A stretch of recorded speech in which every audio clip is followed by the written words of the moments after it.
Moin Freunde der Sonne, es ist mal wieder Zeit für ein kleines Football Manager Frage- und Antwortspiel.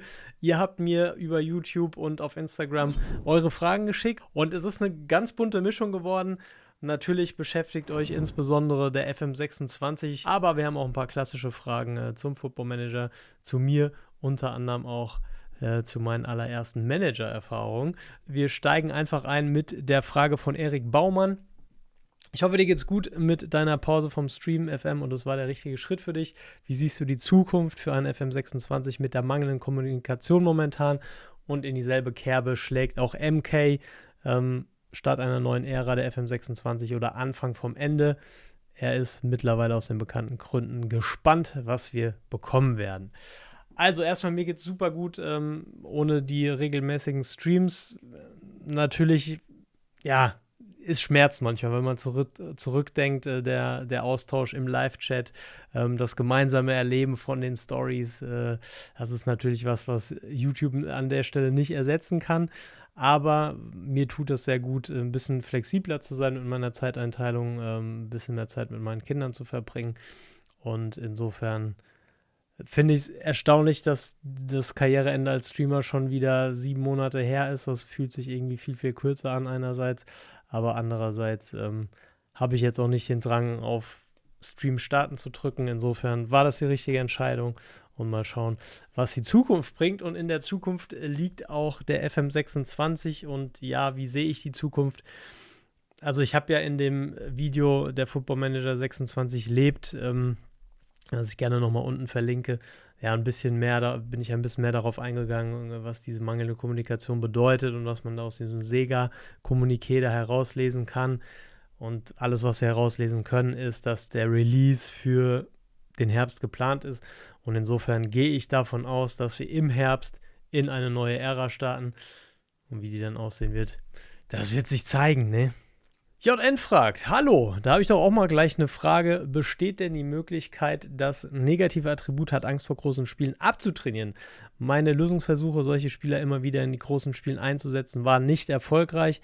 Der Versuch, Spieler mit diesem Negativpunkt in Mentoring-Gruppen mit Spielern zu packen, die die große Spiele lieben, hat ebenfalls nicht geklappt. Ich bin gespannt, ob es eine Lösung gibt.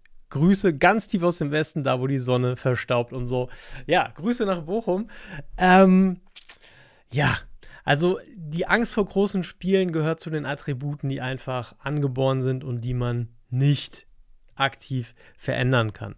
Im Mentoring schon mal gar nicht. Mentoring betrifft nur die versteckten Attribute, die mit der Persönlichkeit zu tun haben, also sowas wie Ehrgeiz, Zielstrebigkeit, Professionalität, Loyalität, all diese Dinge, große Spiele oder auch Konstanz werden durchs Mentoring nicht beeinflusst. Eine Trainingseinheit gibt es für große Spiele auch nicht und ich habe keine definitive Antwort, ob man das verändern kann oder nicht. Es gehört auf jeden Fall zu den Attributen, die sich nur sehr schwer verändern lassen. Ich weiß, dass in der Vergangenheit mal so war, dass es einfach die gesamte Karriere über statisch war. Vielleicht reift der Spieler etwas und gewinnt darüber dann mal ein paar Punkte dazu, so Thema Erfahrungsgewinn. Aber du kannst da aktiv auf jeden Fall erstmal nichts machen, außer erfolgreich Fußball spielen. Und ob du dafür dann auf Spieler setzen willst, die große Spiele lieben oder die Angst darin haben, das ist dann natürlich eine ganz andere Frage. Ich persönlich betrachte das Attribut als eine von vielen. Wenn der Spieler deutlich besser ist als mein zweitbester Spieler auf der Position, dann kann ich das auch mal ignorieren, wenn er dafür vielleicht konstant ist oder eben ein super, super anderes Attributset hat. Ja, ansonsten im Zweifel mal im Champions League-Finale oder im Abstiegsendspiel oder im Derby auf der Bank lassen. Blue Monkey fragt, was ist der erste Save, an den du dich erinnern kannst? Publisher-übergreifend, also es zählt zum Beispiel auch der EA-Manager. Welches Jahr, welches Team, welche Spieler deines Teams sind dir in Erinnerung geblieben, welche Plattform? Das ist eine sehr, sehr geile Frage. Als ich die gelesen habe, sind direkt die Erinnerungen hochgekommen und zwar an mein allererstes Managerspiel, Anschluss 3. Ja, das habe ich damals im, weiß ich nicht, Mediamarkt oder im lokalen Elektroladen gekauft. In der einen Hand hatte ich den Kicker-Manager, in der anderen Hand hatte ich Anschluss 3. Und ich vermute, der freundliche Ball Palino hat mich dann von Anschluss 3 überzeugt. Ja, müsste ich lügen. weiß ich nicht. Vielleicht war ich so, schwierig. 12, 13, würde ich behaupten. Sagen wir mal Anfang der 2000er. Ist meine Vermutung. Irgendwann Anfang der 2000er. Und den Spielstand, an den ich mich erinnere, war mit dem 1. FC Nürnberg. Und den habe ich sehr lange gespielt, den Spielstand. Und ich weiß nicht, ob ihr Anschluss 3 kennt, aber da gab es ja dieses Vereinsgelände und das konnte man voll bauen. Und am Ende hatte ich das einfach mit diesen Hochhäusern vollgebaut, dass ich so viel Mieteinnahmen hatte, dass ich gar nicht mehr wusste, wohin mit dem Geld. Ich habe ein Stadion gebaut, das würde ich heute natürlich nie mehr machen, was nur aus Logen bestand. Das Wort kannte ich damals gar nicht. Ich habe nur gemerkt, das gibt die meisten Zuschauereinnahmen. Und ich hatte einen Spieler, an den ich mich sehr gut erinnere. Das war nämlich der echte, der dicke, damals noch nicht dicke Ronaldo. Ja, das war genau die Zeit, als Ronaldo bei Inter Mailand war und seinen schweren Kreuzbandriss hatte. Und die Fähigkeiten bei Anschluss 3 gingen ja von 1 bis 12 und Ronaldo war damals verletzungsbedingt auf einer 10, galt aber weiterhin als Riesentalent und der hat damals für mich beim 1. FC Nürnberg die 40 Tore Gerd Müller-Marke dann pulverisiert. Daran erinnere ich mich noch. Ansonsten erinnere ich mich an den Spielstand nur an sein bitteres Ende. Den habe ich nämlich irgendwann überschrieben aus Versehen. Backup gab es nicht. Also war die ganze Sache einfach Geschichte. Trauriges Ende einer fantastischen Zeit in Nürnberg. So, dann kommt ein ganzer Fragenkatalog von Poncho. Die Jungs aus dem Discord haben immer mehrere Fragen abgegeben. Wir beantworten sie der Reihe nach. Gibt es eine Spielerrolle im echten Fußball, die du dir noch im FM implementiert wünschst? Das ist schwierig. Ich habe mir natürlich ein bisschen Gedanken drüber gemacht und ich finde ehrlich gesagt, dass man mit den neuen Spielerrollen in der Abwehr, also neu im FM24, inverse Außenverteidiger, man da schon eine sehr, sehr, sehr, sehr hohe Flexibilität hat und deshalb würde ich jetzt behaupten, dass mir keine Spielerrolle fehlt. Vielleicht so eine Nick Woldemade Targetman auf der 10-Rolle. Sowas vielleicht. Ja? Einer, der auf der 10 Spielmacherqualitäten mit Targetman-Optionen vereint und auf der 10 mit dem Rücken zum Tor spielt. Aber das könnte man auch mit Spieleranweisungen und mit PPMs abbilden. Vielleicht sowas. So, dann die zweite Frage von Poncho. Welches Szenario für einen Save wolltest du schon immer mal umsetzen, hast dich aber noch nie rangetraut? Moneyball, MLS. Im Prinzip genau die beiden, wobei MLS reizt mich persönlich nicht so. Aber die Regeln schrecken mich natürlich auch ab. Aber es gibt viele Ligen, in denen ich noch nicht war, Griechenland zum Beispiel, die mich mehr reizen würden als die MLS. Moneyball, also wenn man das so definiert, dass man komplett ohne Attribute und nur mit Statistiken spielt, würde mich tatsächlich reizen. Ja, aber da habe ich mich wirklich noch nicht rangetraut. Wäre reizvoll. Außerdem, was ich sehr, sehr, sehr, sehr lange, und da reden wir von 10 Jahre plus, nicht mehr gemacht habe, ist mal wieder in der Verbandsliga oder Landesliga so zu starten. So ganz, ganz, ganz, ganz unten. Da habe ich echt keinen Bock drauf. So dieses ganze Amateur-Ding, wo man keine Verträge hat und wo einem dann die besten Spieler weggeklaut werden und so. Da habe ich echt keinen Bock drauf. Also ich hätte Bock drauf, aber ich habe keinen Bock drauf. Wisst ihr, was ich meine? So, ja, die 3 Dinge im Prinzip. So, Nummer 3. Auf welche größere Spielmechanik im FM könntest du am ehesten verzichten? Da gibt es eine, auf die ich schon die ganze Zeit verzichte und das sind Pressekonferenzen.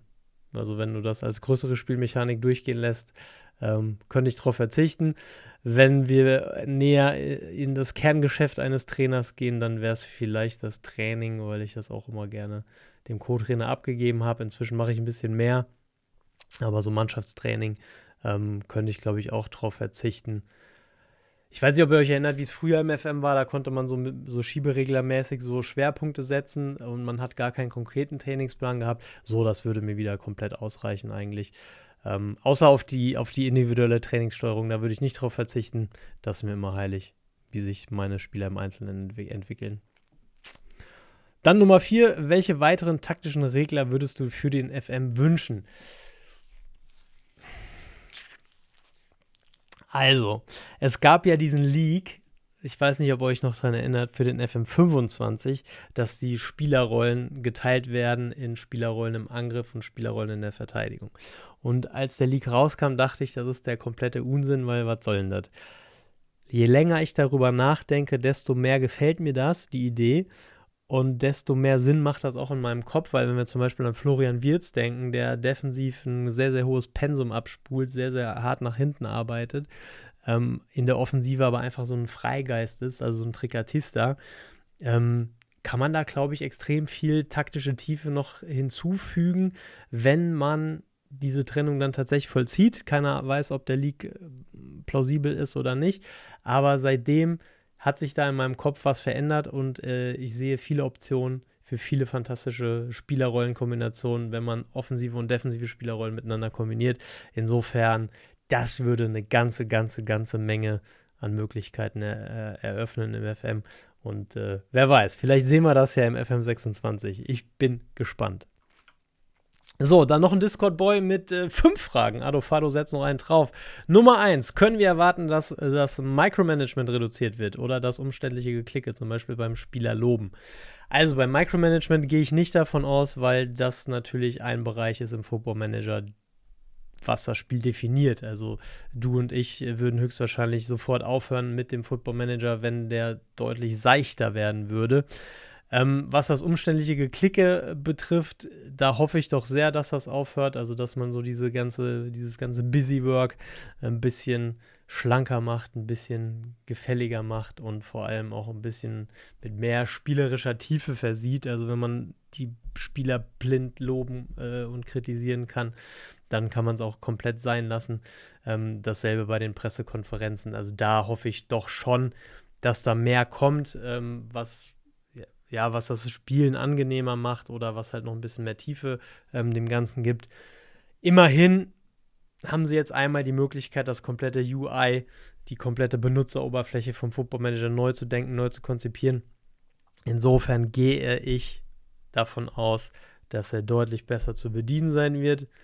Und wenn dem nicht so sein sollte, haben sie ihre Aufgabe verfehlt, die mit der neuen Engine einherkommt und mit der neuen Benutzeroberfläche. So muss man das sagen.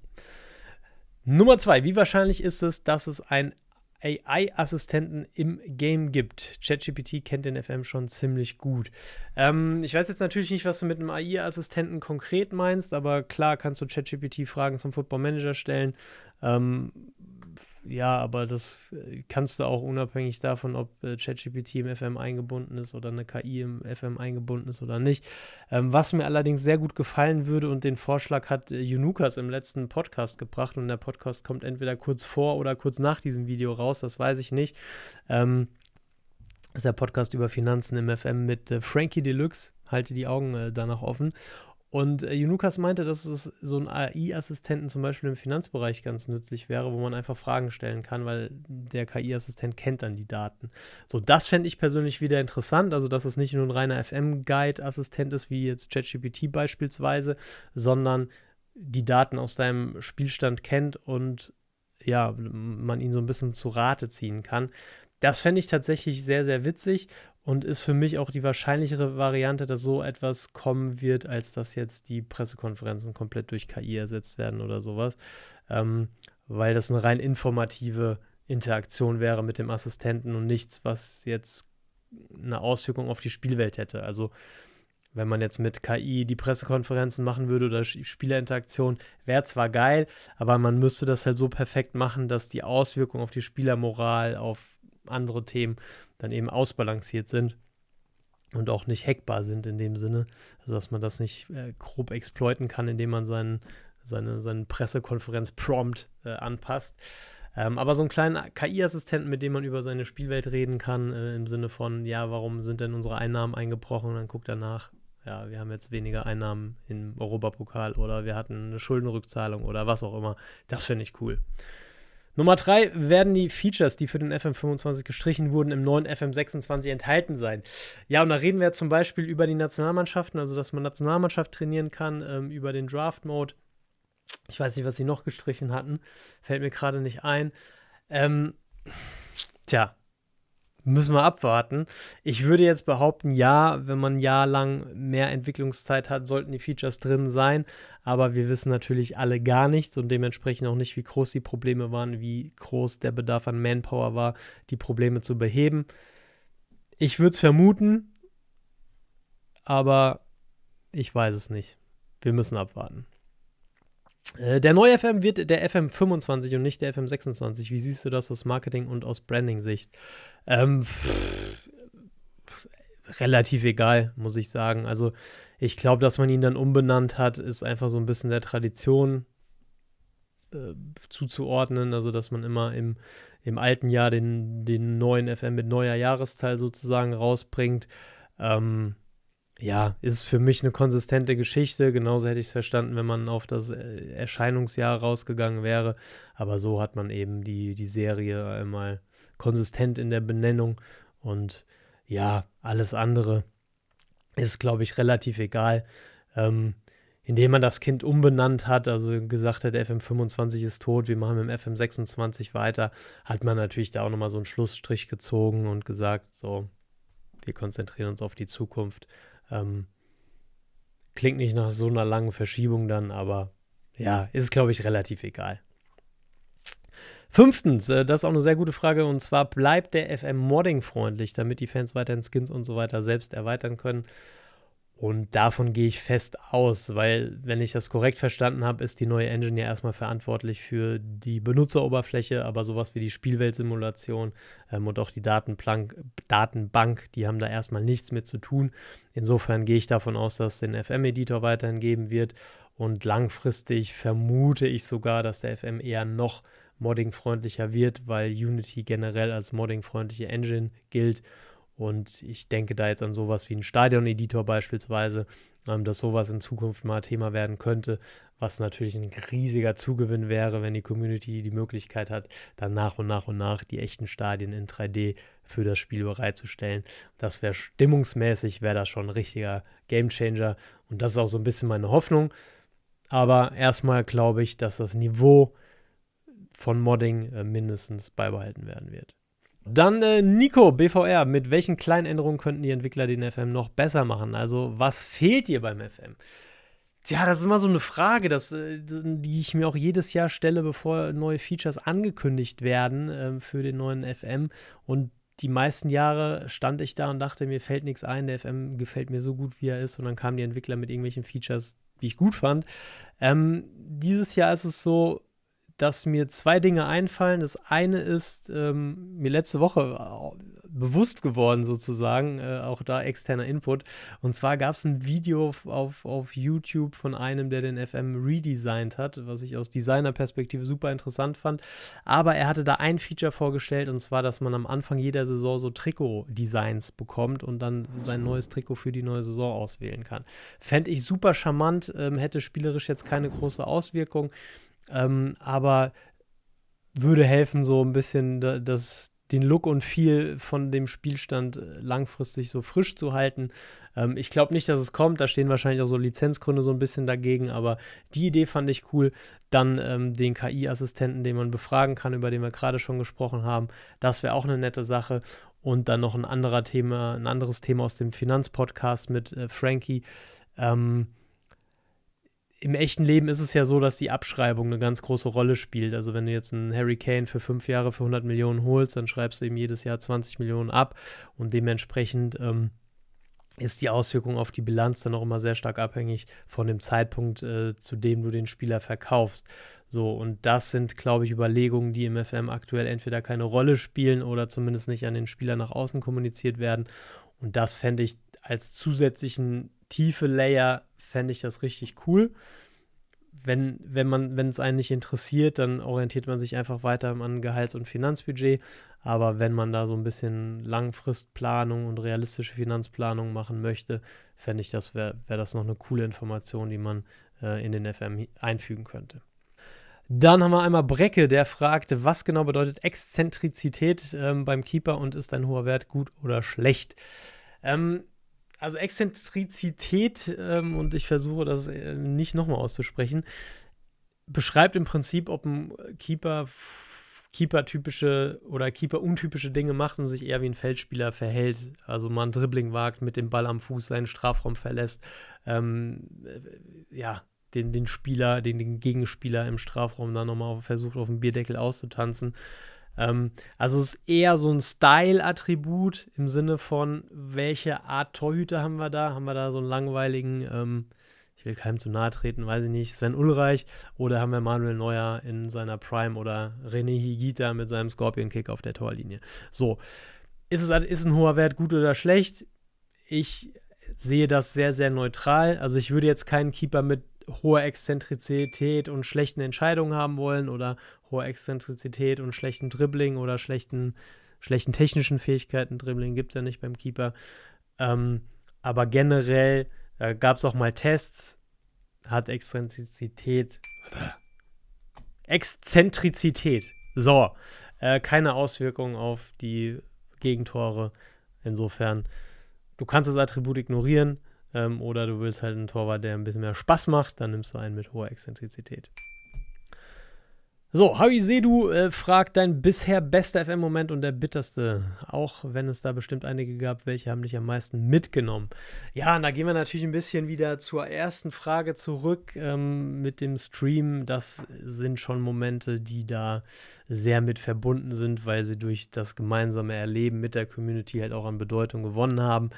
Ich erinnere mich da an Champions League Viertelfinal, Halbfinal, Rückspiel gegen Liverpool, mit Liverpool gegen United. Das Hinspiel haben wir 3-0 gewonnen. Im Rückspiel habe ich die Komplettrotation angeworfen, Kapitän Alexander Arnold sogar zu Hause gelassen. Und am Ende hat Manchester United an der Anfield Road das Champions League-Finale gespielt, weil sie dann natürlich sich angestachelt gefühlt haben, das Ding noch zu drehen. Und das sind so Naivitäten. Der war nicht bitter, weil man so krass Pech hatte, sondern der war bitter, weil ich einfach so dumm war. Ja, aber ich habe daraus gelernt, die Dinge bis zum Ende ernst zu nehmen, auch im Football Manager. Aber das ist ein Ding, was mir sehr, sehr, sehr, sehr nachhängt. Und der beste FM-Moment war eigentlich die erste Saison mit Atalanta Bergamo. Da gibt es noch, also die Liverpool-Geschichte, die gibt es auf dem YouTube-Kanal hier, da gibt es eine Playlist, Spielstände oder sowas heißt die. Damals habe ich so Zusammenfassung gemacht, Saisonzusammenfassung, wen das interessiert. Und das Atalanta-Saisonfinale gibt es in voller Länge auf dem Live-Kanal, auch hier auf YouTube zum Nachschauen. Das sind 5 Stunden geballter FM, wie er sein soll. Da sind so viele Sachen dabei, taktische Meisterwerke, großes Drama, rote Karten, Kopf-an-Kopf-Rennen in der Meisterschaft, eine Stimme, die stirbt. Also das war wirklich der beste FM-Stream und das beste FM-Erlebnis ever, wenn ich mich festlegen muss, auch wenn es von der Sorte doch im Laufe der Jahre etliche gab, aber das sind welche, die haben sie eingebrannt. Welches obskure Team magst du am meisten? Gerne aufgrund von FM und oder allgemein? Das ist Marc, eine sehr interessante Frage. Obskur ist jetzt natürlich ein weites Feld. Ich glaube, den ACs Jena gibt es nicht mehr, den mochte ich mal durch den FM. Ich würde jetzt sagen Atalanta Bergamo, weil da wird jetzt obskur nicht passen. Doch, es gibt ein Team, mögen ist jetzt zu viel gesagt, aber ich hatte mal einen Spielstand, da ist Delfino Pescara. Ich habe keine Ahnung, wo die im echten Leben unterwegs sind. Haben die sich zu einer Weltklasse-Mannschaft hochentwickelt und waren dann immer Konkurrenten in der Nationalmeisterschaft und auch an der Champions League sind die immer super weit gekommen.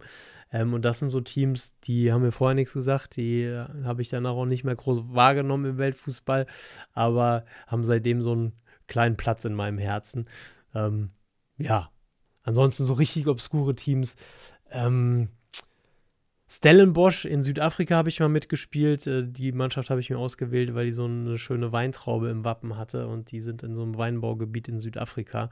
Das fand ich auch sehr interessant und jetzt bei der aktuell laufenden Club-WM kannte ich dann doch 2 Spieler bei den Mamelodi Sundowns, weil die mir damals im FM-Spielstand über den Weg gelaufen sind. Das fand ich dann auch mal wieder so interessant, wie klein dann die Wege sind. So, das sind so ein bisschen, ansonsten obskur.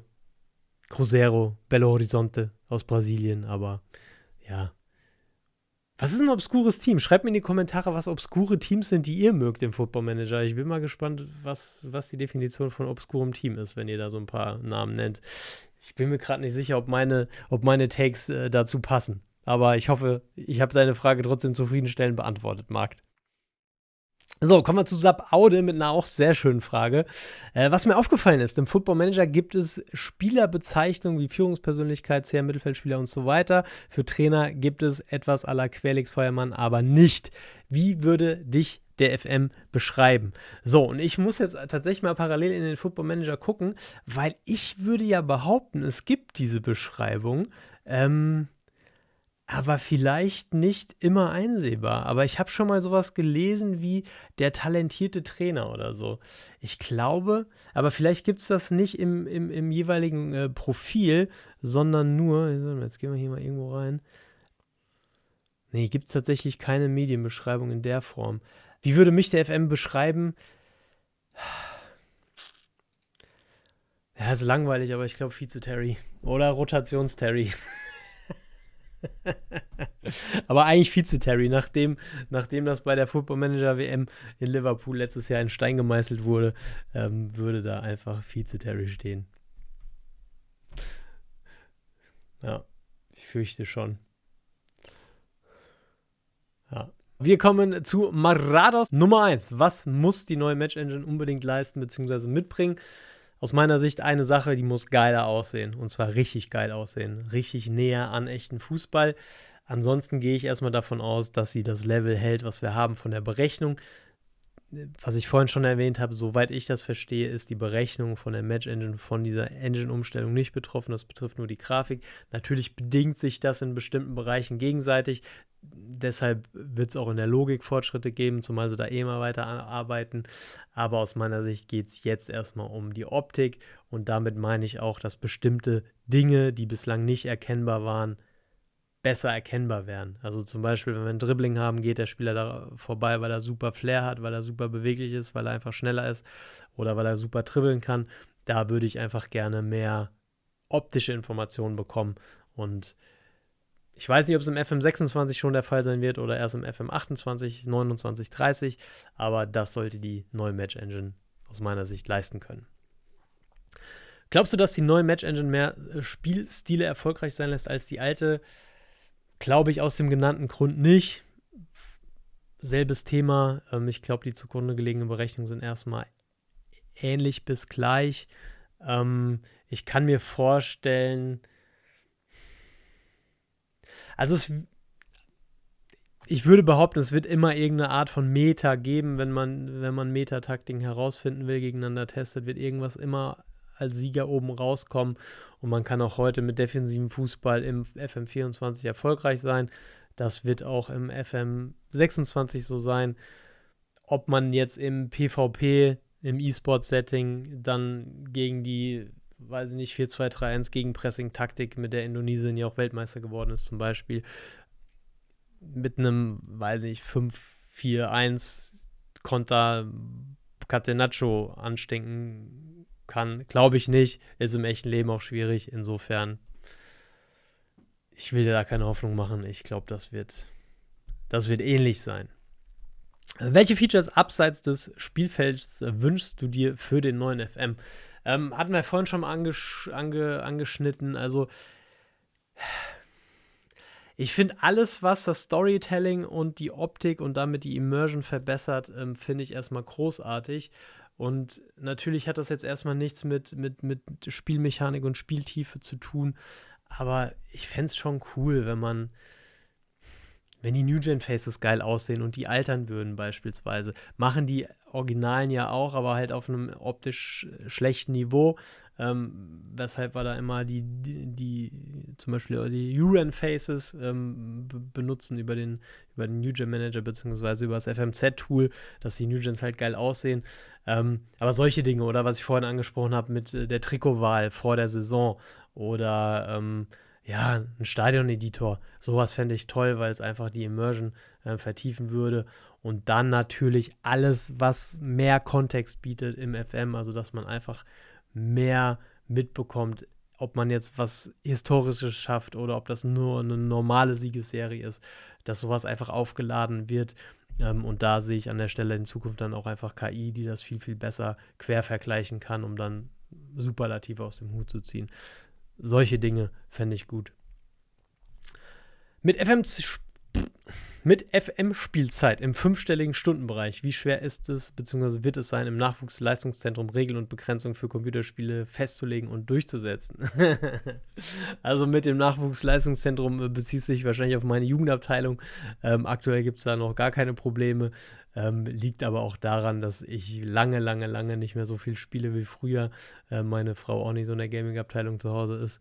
Hin und wieder spielen wir mal zusammen eine Runde Age of Empires oder so und ja, die Großen gucken dann nochmal interessiert zu, aber ja, haben wir das Tutorial gespielt, aber ist jetzt kein großes Thema aktuell. Wir werden sehen. Freue mich das in 5 Jahren nochmal. Dann sehen wir weiter.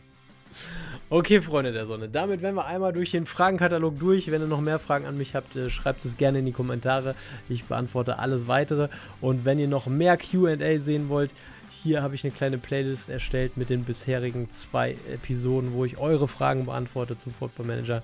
Also viel Spaß damit. Das hier zum Beispiel ist das Q&A mit euren Anfängerfragen, wenn ihr einen Einstieg in den FM versuchen wollt. Ciao!